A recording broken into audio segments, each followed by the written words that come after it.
নমস্কার। হনুমান হলেন রুদ্রের একাদশতম অবতার। তিনি রামচন্দ্রকে সীতা উদ্ধারে এবং রাবণ বধের সময় প্রচুর সাহায্য করেছিলেন। এই হনুমানের ছবি বা কোনো মূর্তি আপনারা শোবার ঘরে রাখবেন না, কারণ হনুমান হলেন ব্রহ্মচারী। তাকে অত্যন্ত ভালোভাবে রাখতে হয়। তিনি খুব অল্পে সন্তুষ্ট। সিঁদুর, লাল ফুল, সামান্য বোঁদের লাড্ডু, এতেই তিনি সন্তুষ্ট। তাকে বিশেষভাবে ডাকার কোনো দরকার নেই, হনুমান চালিসা পাঠ করলেই হয়। কিন্তু তাকে বাড়ির যে ঘরে আপনারা শোন সেই ঘরে রাখবেন না, ঠাকুর ঘরে রাখুন, অথবা বাড়ির উত্তর পূর্ব কোণে বা উত্তরে রাখুন, সেগুলো আপনাদের জন্য শুভ হবে। এই হনুমানের যে হনুমান চালিসা, এই হনুমান চালিসা আপনারা যখন শুনবেন তখন দেখবেন এই হনুমান চালিসা পাঠ করলেই আপনাদের জীবনের বহু বাধা কষ্ট সমস্ত কিছু নিবারণ হয়ে যাবে। এছাড়া জন্মকুষ্ঠিতে পিতৃদোষ, শনি গ্রহের কারণে যদি কোনো দোষ উৎপন্ন হয়, সেগুলো সবই নিবারণের জন্য, সাড়ে সাতির কুপ্রভাব থেকে মুক্তির জন্য আমরা হনুমান চালিসা পাঠ করি বা হনুমানজির পুজো করি।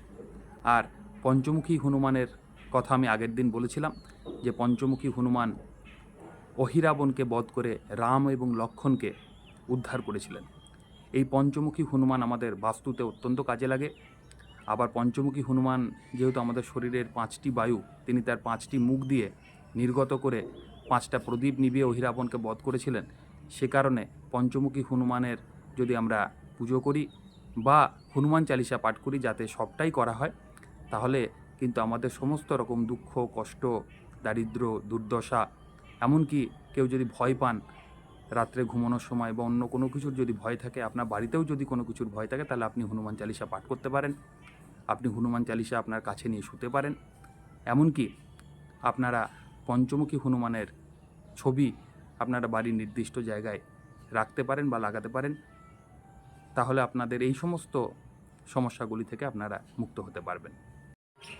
নমস্কার। অহিরাবণকে বধ করার সময় হনুমান যে পঞ্চমুখী রূপ ধারণ করেছিলেন, সেই পঞ্চমুখে কে কে ছিল জানেন? তিনি নিজে ছিলেন পূর্বমুখী হয়ে, যিনি জ্ঞান এবং বুদ্ধির উপর প্রতিনিধিত্ব করেন। তারপর দক্ষিণমুখী নরসিংহদেব, তিনি সাহসিকতা, নির্ভীকতা, সুরক্ষা এগুলোর উপর প্রতিনিধিত্ব করেন। তারপর ছিলেন পশ্চিমমুখী গরুর, যিনি আধ্যাত্মিকতা এবং মুক্তির উপর প্রতিনিধিত্ব করেন। তারপর ছিলেন উত্তরমুখী বরাহ, যিনি সম্পদ এবং প্রাচুর্যের উপর প্রতিনিধিত্ব করেন। এবং সর্বশেষে ছিলেন হয়গ্রীব, যিনি ঊর্ধ্বমুখী এবং তিনি প্রতিনিধিত্ব করেন জ্ঞান এবং প্রজ্ঞার উপর। এই পঞ্চমুখী হনুমানের ছবি যদি আপনারা বাড়ির মূল দরজার উপরে লাগান, তাহলে সমস্ত রকম বাস্তুদোষ থেকে আপনার ঘর মুক্ত থাকবে। সমস্ত কুপ্রভাব, অশুভ দৃষ্টি থেকে আপনার ঘর মুক্ত থাকবে, অর্থাৎ আপনার বাস্তু শুভ হবে। আপনি ঘরের দক্ষিণ পশ্চিম কোণে যদি এই পঞ্চমুখী হনুমানের মূর্তি বা ছবি রাখেন, তাহলেও আপনার ঘরের বাস্তুদোষ নাশ হবে, আপনি ভালো থাকবেন। সমস্ত রকম অভাব অনটন, অশুভ শক্তির হাত থেকে আপনারা মুক্ত থাকবেন, ভালো থাকবেন। জয় হনুমান। অর্থাৎ আধ্যাত্মিকতা, মুক্তি, সম্পদ, প্রাচুর্য, জ্ঞান, বুদ্ধি, নির্ভীকতা, সাহস সমস্ত কিছু আছে এই পঞ্চমুখী হনুমানে। এই পঞ্চমুখী হনুমানের ছবি যদি আপনারা আপনাদের বাড়ির মূল ফটকের উপর, মূল দরজার উপর রাখেন বা লাগান, তাহলে সমস্ত রকম বাস্তুদোষ থেকে আপনাদের ঘর মুক্ত থাকবে। সমস্ত কুপ্রভাব থেকে মুক্ত থাকবে আপনাদের ঘর বা গৃহ। এবং এই পঞ্চমুখী হনুমানের মূর্তি যদি আপনারা ঘরের দক্ষিণ পশ্চিম কোণে রাখেন, তাহলেও বাড়ির মধ্যে সমস্ত রকম অশুভর নাশ হবে, ভালো থাকবেন আপনারা। তাই এই পঞ্চমুখী হনুমানের পুজো করুন।